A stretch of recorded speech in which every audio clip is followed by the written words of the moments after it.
Oi, gente, tudo bem? Hoje nós vamos falar um pouquinho sobre o planejamento trabalhista, a importância dele para qualquer tipo de empresa, desde a micro até a grande empresa. Aqui, o empresário que se dedica a fazer um adequado planejamento trabalhista, ele pode não apenas evitar riscos e prejuízos, mas também otimizar recursos, e recursos financeiros, estou falando de dinheiro realmente, né? Então, eu separei aqui aqueles pilares que eu entendo que são essenciais, que não podem faltar. Eu não tenho um planejamento só com esses itens, tá? Mas aqui eu teria um planejamento falho na minha análise se eu não contar com pelo menos esses três pilares. O primeiro é o pilar da contratação, então ele analisa as possibilidades de contratação dos prestadores de serviço, se eles podem ser autônomos, se eles devem ser empregados. O segundo pilar é o da gestão dos contratos. É muito difícil que as relações jurídicas entabuladas, né, entre a empresa e os seus funcionários ou seus prestadores e parceiros, que esses contratos, ao longo do tempo, eles nunca se modifiquem. Então, às vezes, algumas modificações nesses contratos podem trazer algum passivo para as empresas. Isso eu estou falando tanto para contratos autônomos ou para contratos de empregados. O terceiro pilar, ele visa aí a verificar eventuais problemas para o rompimento desses contratos. Quando as partes entendem que aquela relação jurídica deve ser finalizada, elas devem saber como fazê-lo, para não ter passivo trabalhista também em relação ao rompimento. Então vamos ver cada ponto desses. Para mim, o primeiro pilar, que é o pilar da contratação, é o mais sensível, é o mais importante. As reclamatórias trabalhistas mais caras, mais vultosas, elas se referem a problemas aqui na gestão, na contratação dos prestadores de serviço. Aqui o empresário vai ter que definir quais são os prestadores que podem ter vínculo autônomo ou um vínculo que não seja seletista e quais prestadores têm que ser empregados. A gente já fez os vídeos, né, dos 5 elementos do vínculo de emprego. Então, se o empresário decide que ele quer a mão de obra, que a mão de obra tem essas características, desses 5 elementos, ele vai ter que assinar a carteira de trabalho desses funcionários e eles vão ter todos os direitos trabalhistas. Por outro lado, se ele entende que algum elemento do vínculo vai estar ausente, que esse contrato, portanto, terá natureza civil, esse trabalhador não vai ter a carteira assinada, então ele vai ter um outro tipo de relação jurídica. E aí, quando que está o passivo mais grave? Quando essa pessoa, que seria supostamente autônoma ou de contrato civil, ela entra na Justiça do Trabalho e ela pretende o reconhecimento do vínculo de emprego. Por que essa reclamatória é mais cara? Porque essa pessoa nunca teve direitos como FGTS, como férias, etc.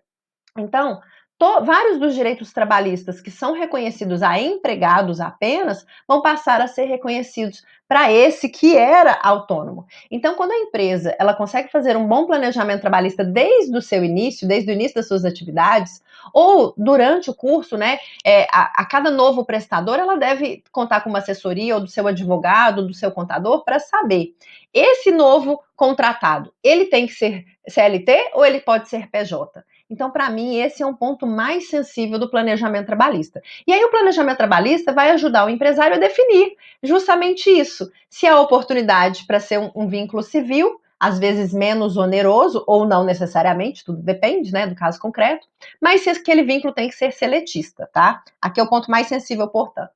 Um segundo ponto, que é menos sensível do que o primeiro na minha análise, mas ele não é menos importante, é o ponto da gestão dos contratos. Aqui eu estou falando de todos os contratos de prestação de serviços para a empresa, de natureza civil e os seletistas.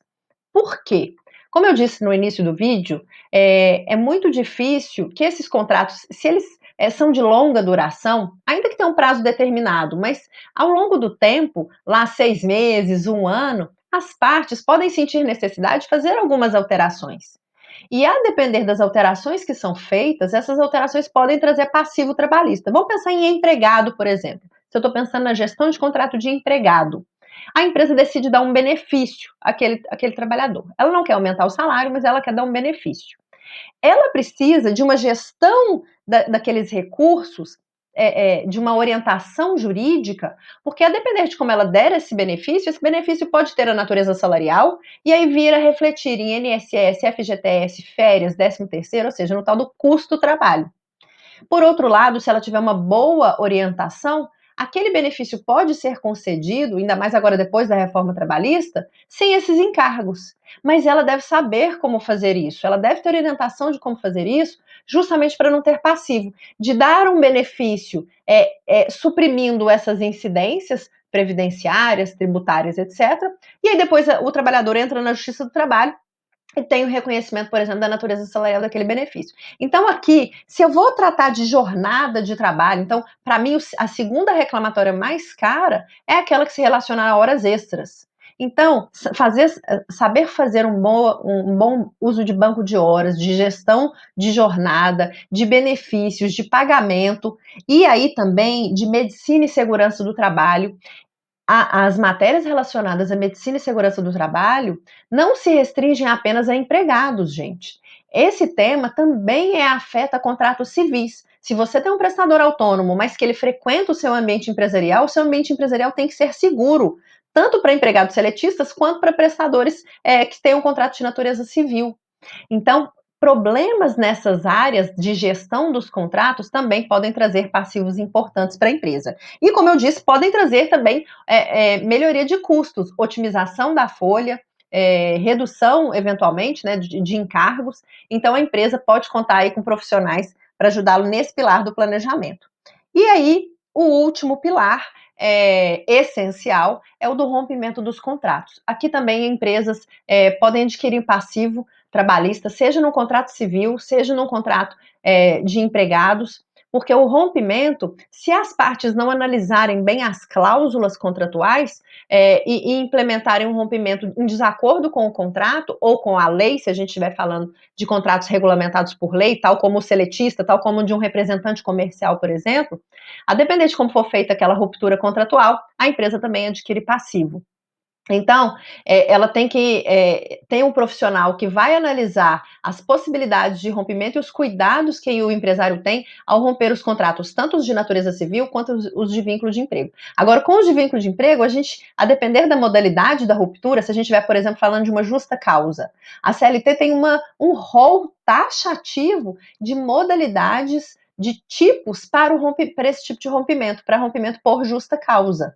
A gente não tem esse rol análogo na legislação civil, né? Então, é o contrato que vai falar as modalidades de rompimento por justa causa, porque a justa causa pode ser aplicada nos dois contratos. Mas nos contratos civis eu tenho um rol mais aberto, uma possibilidade mais aberta de ruptura. Aqui na CLT eu tenho um rol fechado. E a doutrina trabalhista e a jurisprudência trabalhista, elas têm alguns princípios também que devem ser observados quando a empresa quer demitir por justa causa, por exemplo. Então, às vezes, a empresa vai agariar um passivo, o trabalhador que foi demitido por justa causa, às vezes tem grande êxito na reversão. Há um mito aí, né? Não pode demitir por justa causa, porque o trabalhador chega lá no Justiça do Trabalho e a Justiça do Trabalho vira a justa causa, ela reverte. Isso é porque a justa causa foi mal aplicada, seja lá na tipicidade, ou seja na observância de alguns dos princípios, por exemplo, o princípio da aplicação pedagógica das penalidades. Então, o empresário precisa entender um pouquinho dessa área de ruptura de contrato, desse pilar, para não ter passivo. E aí o planejamento trabalhista o ajuda nesse sentido. Bom, esse era o tema de hoje. Quem tiver dúvidas sobre esses pilares do planejamento, depois nós vamos aprofundar sobre cada um desses temas que eu abordei aqui de início. E aí é só deixar sua dúvida no comentário que a gente busca esclarecer, tá bom? Até os próximos vídeos. Um abraço.